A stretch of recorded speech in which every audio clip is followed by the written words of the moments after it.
quel match exceptionnel! Dans l'histoire de chaque match, les staffs établissent des stratégies, des game plans, sur la manière dont elles vont adapter leur système de jeu sur ce qui va se passer en face, en fonction des systèmes adverses et des failles qu'elles ont identifiées. Il y a ce qu'on prévoit, et ensuite il y a la manière dont on doit s'adapter en temps réel. Les France-Nouvelle-Zélande sont toujours des matchs épiques avec des scénarios incroyables. Hier soir, on a eu un match dantesque avec des gestes incroyables, qui a été autant impressionnant dans l'intensité que dans le jeu. Un chassé-croisé où chaque équipe s'est rendue coup pour coup. Au bout de 15 minutes, on a 2 joueurs blessés et des mecs qui ont le capot totalement ouvert. Pour bien vous rendre compte de ce qui s'est passé, imaginez quand même que Emmanuel Meafou, 2 mètres 145 kg, à la mi-temps, il a tourné à 12 plaquages. Pour un seconde ligne, à son niveau, c'est juste énorme. Parce qu'il fait pas que ça. Il pousse en mêlée, il soulève en touche, il pousse dans les ballons portés, il est sur les phases de combat collectif et en plus il a des franchissements à son actif. Mais commençons par le commencement. On a un public magnifique. La Marseillaise a cappella il y a 4 ans, souviens-toi bien, ça n'existait pas ça au Stade de France. Et la question que je me posais, c'est comment est-ce que nous, supporters français,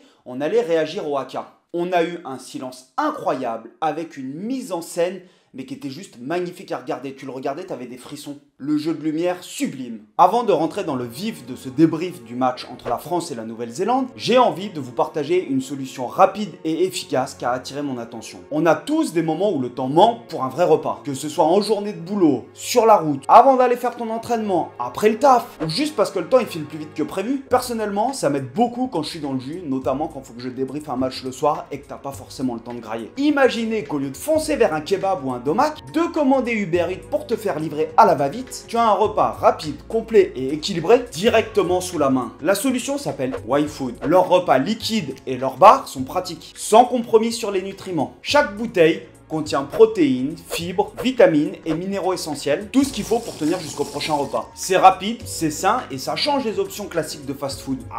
Vous êtes calé sans sacrifier l'essentiel pour la santé. Et là où ça fait la différence, c'est que ça prend juste quelques secondes à dégainer.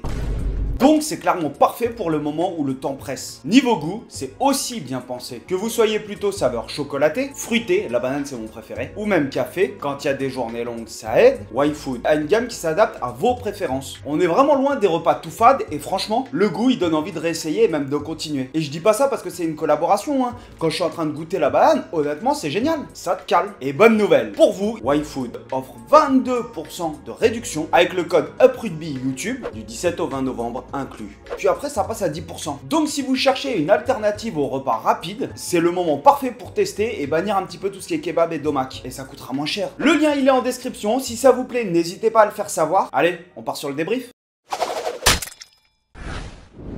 L'entame de match, contrairement au début de match, elle est parfaite. On donne le coup d'envoi et Thomas Ramos va faire quelque chose de très intéressant. Sur les engagements, soit tu tapes le ballon très haut en l'air pour pouvoir le contester, soit tu le tapes pour occuper le terrain et forcer l'adversaire à te rendre la prochaine possession. Même si tu tapes pour occuper le terrain, tu tentes de monter le ballon le plus haut possible pour mettre une grosse pression défensive.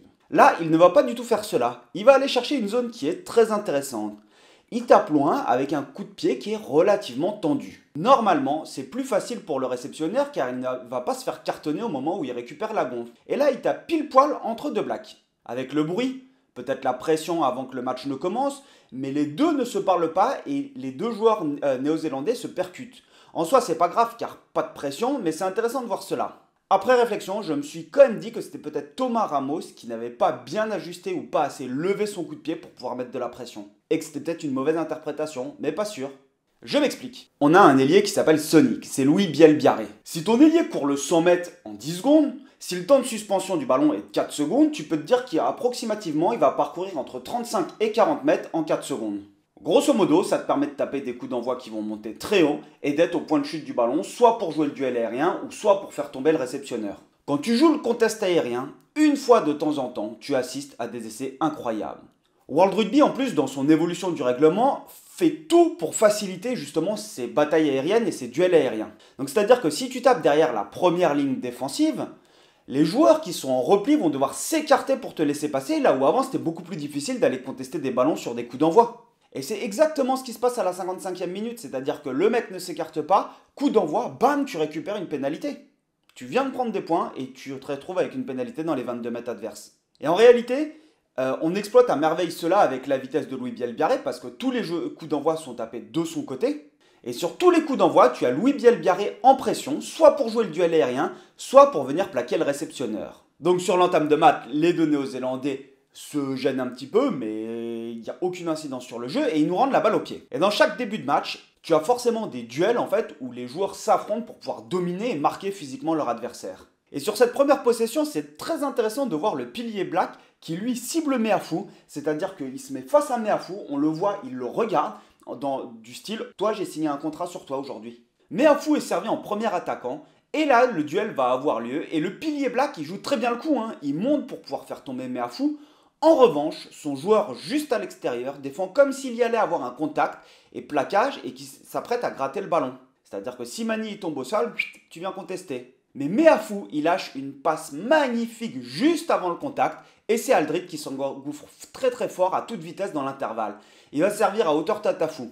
Quand tu commences à jouer dans la défense comme ça avec des soutiens qui arrivent à Mac 2, mais en fait ça va extrêmement vite et c'est quasiment impossible de défendre. Tu subis tout ce qui se passe. Et donc sur cette possession, la France, elle a un surnom à jouer.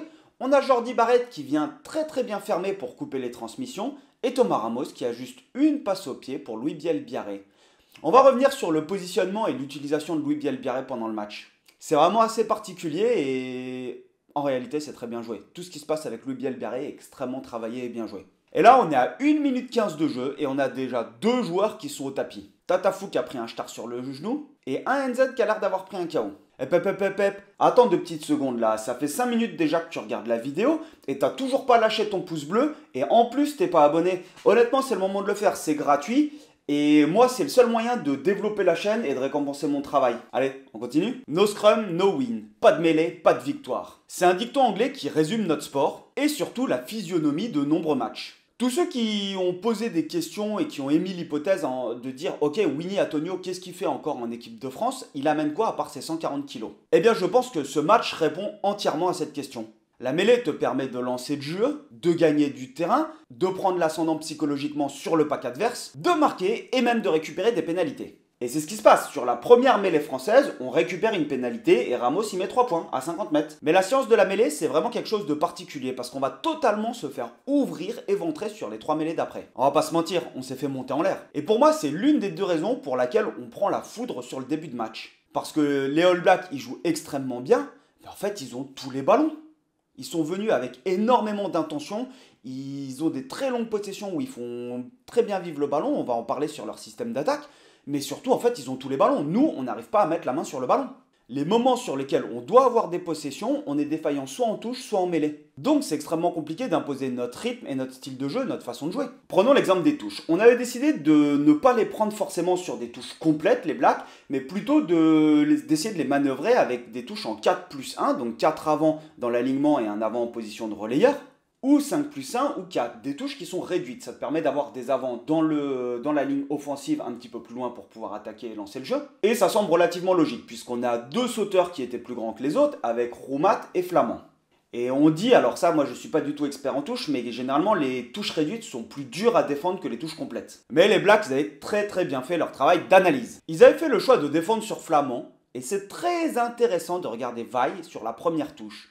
Il fait une fixette sur Thibaut. Il ne mord pas du tout à l'appel de Boudéan en premier sauteur devant.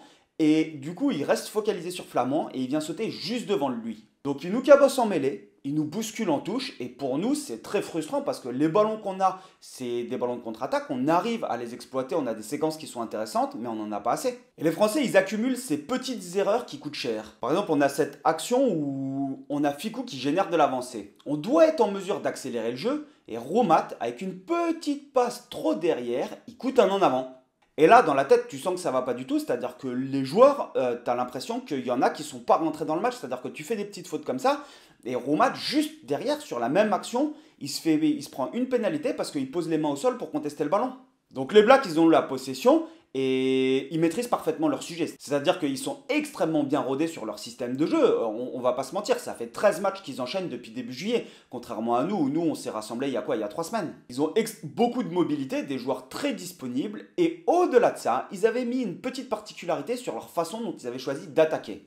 On sait que la France, on est très rugueux en défense et ils avaient fait le choix systématiquement d'ajouter une petite passe avant le contact. d'ajouter cette fameuse passe supplémentaire. Je vous explique pourquoi c'est intéressant. Quand tu es au niveau du bloc 10 ou du bloc 12, toutes les équipes ont des manières similaires d'attaquer avec des patterns d'attaque que tout le monde connaît, et donc tout le monde s'adapte avec les systèmes défensifs. Sauf que plus tu vas ajouter une passe qui est proche de la défense, plus c'est difficile pour les défenseurs de défendre et de ne pas subir. Tu n'as le droit de plaquer que le porteur de balle au rugby. Mais si le porteur de balle à 50 cm de toi décide de lâcher un ballon sans même regarder à qui il va lâcher le ballon, c'est-à-dire que tu connais l'axe de course de ton partenaire, il lâche le ballon. Tu n'as pas le temps de t'organiser pour plaquer le joueur qui arrive avec de la vitesse.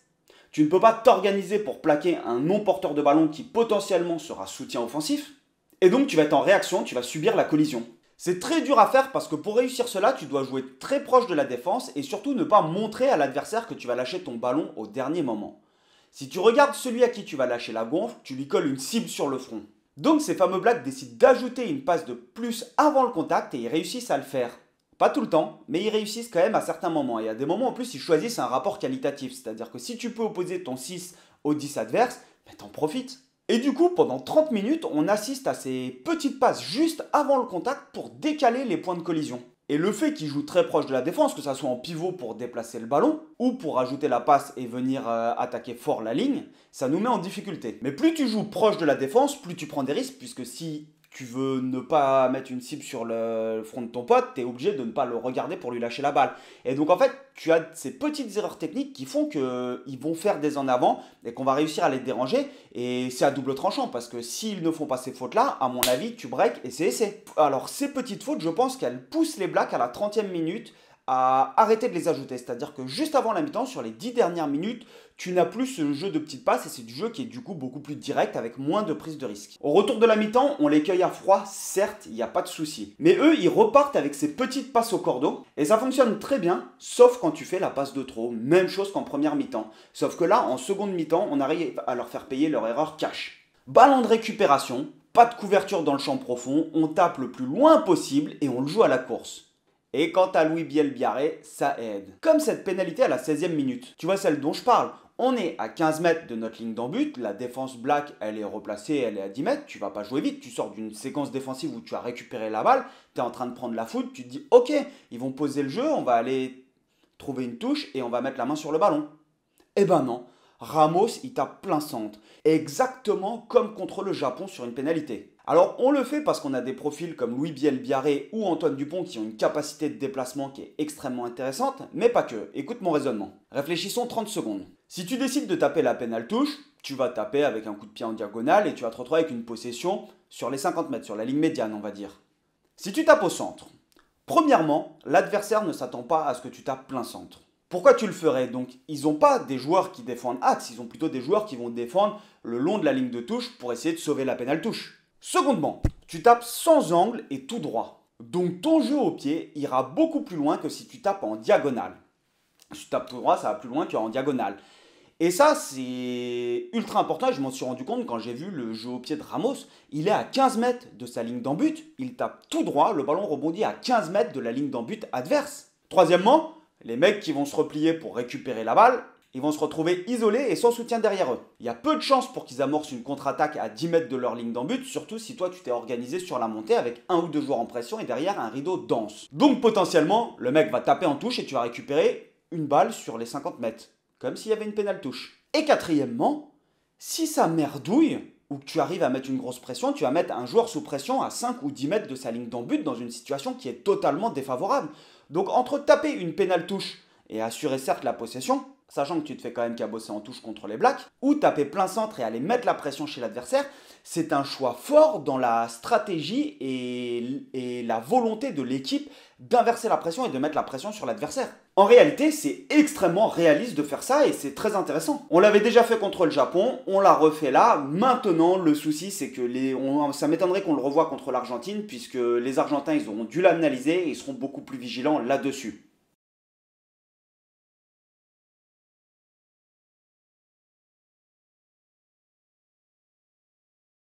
C'est vrai que Louis Bielbiarré, il a quand même ce super pouvoir de vitesse. Côté Black, ils vont vite, mais ils sont aussi puissants. Et ils utilisent leurs ailiers beaucoup au centre du terrain autour des zones de rug pour venir justement en fait démarrer en pick and go puisque on dit souvent, on pense souvent que le jeu en pick and go c'est réservé aux avants mais pas du tout. Imagine que tu as un trois quarts qui a des appuis, qui a de l'explosivité, qui démarre vite et qui va être opposé face à un pilier qui est plus lent avec un temps de réaction et une vitesse d'exécution qui est plus lente. Il est capable sur deux appuis de te créer un décalage et de générer ces micro-avancées. Et donc les Blacks ils aiment bien utiliser leurs ailiers comme ça. Alors nous, avec Louis Bielbiarré, pas du tout. On l'utilise totalement différemment. C'est Forrest Gump, hein. Te fatigue pas là où il y a plein de joueurs, reste tranquillement collé à la ligne de touche. Par contre, dès que tu as une course à faire, retire le frein à main et tu démarres en troisième. Et là, c'est clairement assumé. Dès l'entame du match, il monte pour mettre la pression sur le coup d'envoi, puis il se replace dans son couloir. Et là, on voit tous les avants qui basculent rapidement dans le sens, alors que lui, il reste bien au chaud tout seul.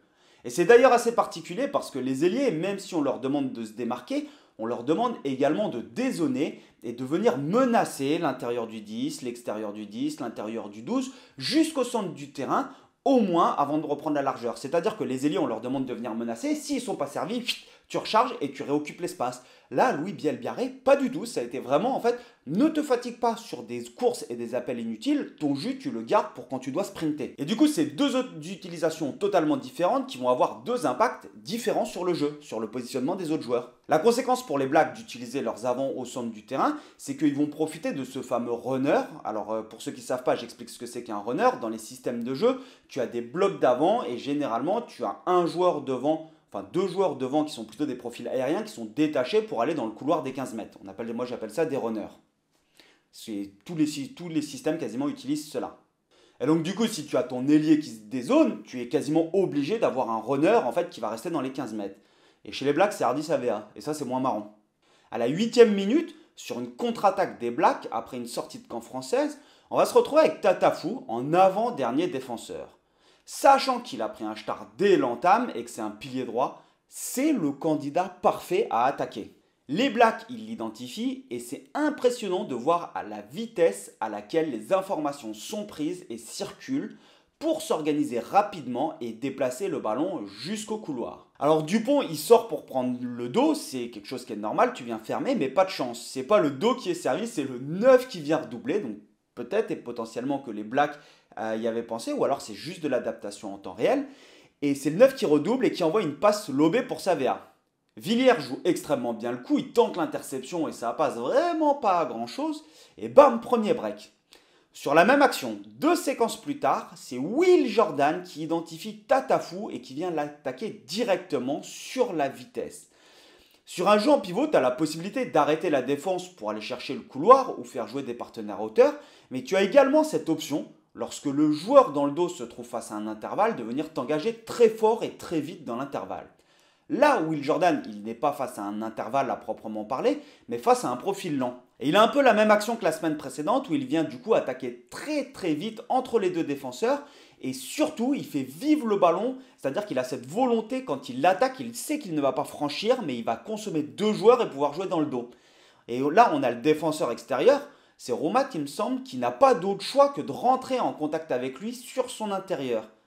Du coup, Jordan, en attaquant avec beaucoup de vitesse, il ressort le ballon du contact avant le contact, alors après le contact, mais en fait, il anticipe le geste, et c'est comme s'il jouait cet endroit exactement pour ça. Et ça donne une sensation de fluidité, et après c'est une masterclass. On a une passe vrillée au contact improbable pour aller chercher le couloir de Savea. Et là, Savea, il fait quelque chose, il n'a pas le droit de faire ça. Il étale Dupont. T'as pas le droit de toucher au ministre de l'Intérieur, au capitaine français, mon pote. Cet essai, il est tout simplement incroyable. Et ça, c'est quelque chose où nous, on a eu beaucoup de mal à s'adapter, c'est qu'ils ont réussi à toucher Savea dans le couloir à de nombreuses reprises, les Blacks.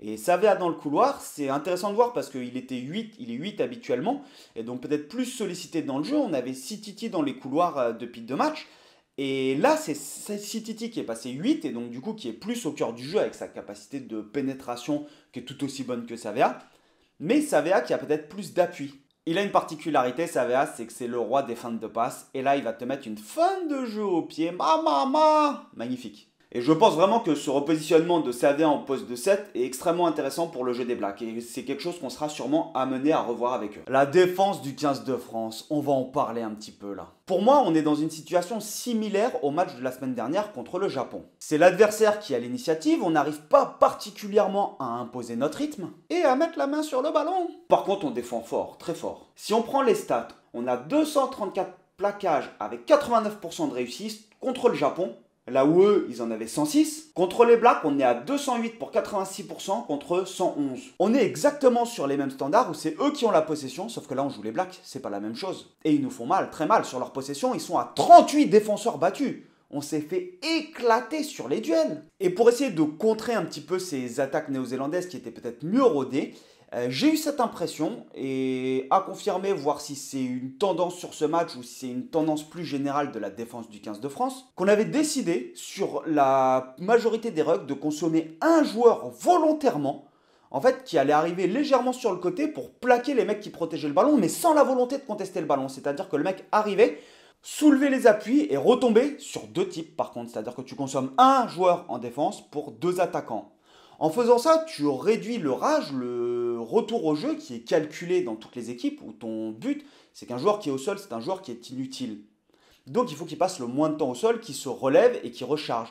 Sauf que si tu as un défenseur qui vient et qui te tombe dessus et qui tombe sur deux ou trois joueurs, il faut le temps que le premier défenseur français se relève avant que les trois attaquants blacks se relèvent. Et moi j'ai vraiment eu cette impression qu'on avait un choix qui était très bien fait dans le tri des ballons, sur les ballons qu'on a le droit de venir contester et les ballons qu'on n'a pas le droit de venir contester mais sur lesquels il faut impérativement ralentir la sortie.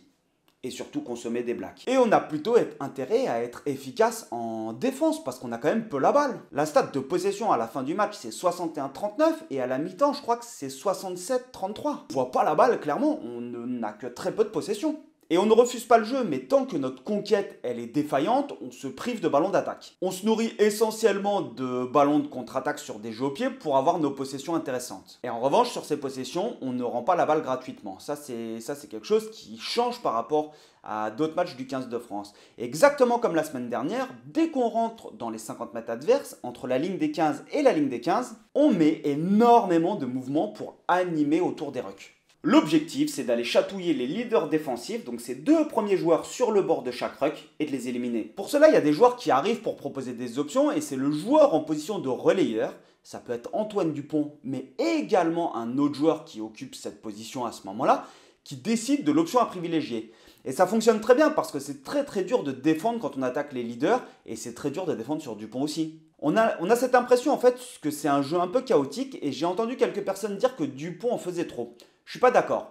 Quand tu veux jouer de manière déstructurée avec du jeu pénétrant, tu sors des systèmes de jeu classiques. C'est indispensable car un système de jeu te permet de trouver des espaces libres sur la latéralité avec des déplacements et des placements préétablis, en déplaçant le ballon avec plein d'options, mais pas dans l'axe profond du terrain. Sur le jeu déstructuré, tu vas être sur des principes d'action et de circulation, mais tu vas devoir t'adapter au choix du porteur de balle très rapidement. C'est beaucoup plus dur à entraîner qu'un système de jeu car tu dois créer des réactions collectives coordonnées. Prenons cet exemple. Thibaut Flament se relève du ruck et bascule axe du ruck N+1. Sur l'inversion, tout le monde s'attend à ce que le gros porteur, ça soit Meafou et que ça soit Meafou qui soit servi. Dupont, il porte pour menacer les leaders et pouf, il lâche le ballon à Flament. Après, une fois que tu as commencé à rentrer dans ce style de jeu, tu as des connexions qui vont se faire très vite entre Flament et du coup l'axe de course de Meafou. Et on s'en rend pas compte, on a l'impression que c'est chaotique alors que c'est extrêmement travaillé tout ça. Et c'est sur une séquence de jeu pénétrant de la sorte qu'on va réussir à se remettre dans le match. On va obtenir une mêlée et là les Français jouent extrêmement bien le coup. Le lancement de jeu sur mêlée, il se fait cabosser. Les Français déplacent la balle dans le couloir des 15 mètres opposés et sur les retours, tous les trois quarts restent sur l'extérieur. Mais ce sont les avants qui à coup de pick and go et de jeu dans le sens vont générer de l'avancée. Ils restent tous bien sagement dans le sens au point où on a 10, 12, 14 et 15 dans 15 mètres de large. Les Blacks, ils ont réussi à laisser des profils rapides en face. Et là, c'est intéressant de voir Villiers qui prend l'information du moment où tout le monde doit basculer. Il la donne à Buros et du coup, c'est Buros qui bascule en premier. Comme le ballon, il est à 1,50 m de l'embut des Blacks, tous les joueurs All Blacks sont focalisés sur le ballon et pas sur leur vis-à-vis. C'est normal. Tu as Buros qui amorce la bascule, puis Ramos et Villiers à l'intérieur. Et ça, c'est préparé parce que tu as trois joueurs du pack qui sont des profils relativement dominants, avec Colombe et Meafou, qui se positionnent comme s'ils allaient être touchés et que tu allais essayer de passer en force. Et c'est trop tard, les Blacks, ils n'ont pas eu le temps de compenser la bascule des trois quarts français, et Dupont, il passe la balle entre le bloc de 3. Impossible à lire pour la défense. Et notre activité de déplacement chez les trois quarts pour se projeter, elle est excellente. Et là-dessus, il y a un autre élément qui a son importance. Vous vous souvenez de ce dont on a parlé? Le petit Louis Biel-Biarré qui lui reste bien sagement, bien au chaud dans son couloir des 15 mètres. Et bien là, sur toute la durée de l'action, il va rester collé à la ligne de touche. Et ça a un impact. Parce que c'est presque dérangeant de ne pas le voir bouger, mais quand tu regardes sur l'essai, tous les joueurs français sont sur un demi-terrain, sauf lui, et lui, il force un Néo-Zélandais à rester sur les extérieurs très larges. Parce que lui, si tu as 10 mètres de retard sur un jeu au pied ou à la course contre lui, mais je pense que tu ne le revois plus. Et donc, tu es obligé de laisser un joueur qui va être quasiment collé à lui pour défendre sur lui. Donc, tu as un Black qui reste complètement collé dans le couloir des 15 mètres et qui est déconnecté des autres joueurs. Et c'est là où Romain Buros, en fait, quand tu regardes l'espace entre les deux derniers défenseurs Black, il est juste immense. Après, Romain Buros, il va se le chercher son essai, parce qu'il n'est pas tout fait. À la mi-temps, la Nouvelle-Zélande, elle mène 17-10 et je vous avoue que en fait, c'est totalement mérité et j'ai même l'impression que la Nouvelle-Zélande pourrait mener plus et qu'il y a une chose qui les pénalise et qui les pénalise depuis le début de la tournée, c'est les fautes de main. Alors c'est peut-être, et à mon avis surtout parce qu'ils essayent justement d'augmenter leur capacité à jouer proche de la défense et donc il y a beaucoup plus de fautes de main. Et ces fautes de main, je suis quasiment persuadé qu'ils en ont beaucoup parce qu'ils changent, ils essayent de faire évoluer le rugby évidemment et de jouer de plus en plus proche de la défense avec de plus en plus de pression, mais c'est de plus en plus compliqué aussi. Et moi je suis archi content de regarder le match, il est juste magnifique. Par contre je me demande, je pense comme tout le monde, mais comment ça va se passer en fait et comment est-ce qu'on va faire pour s'en sortir?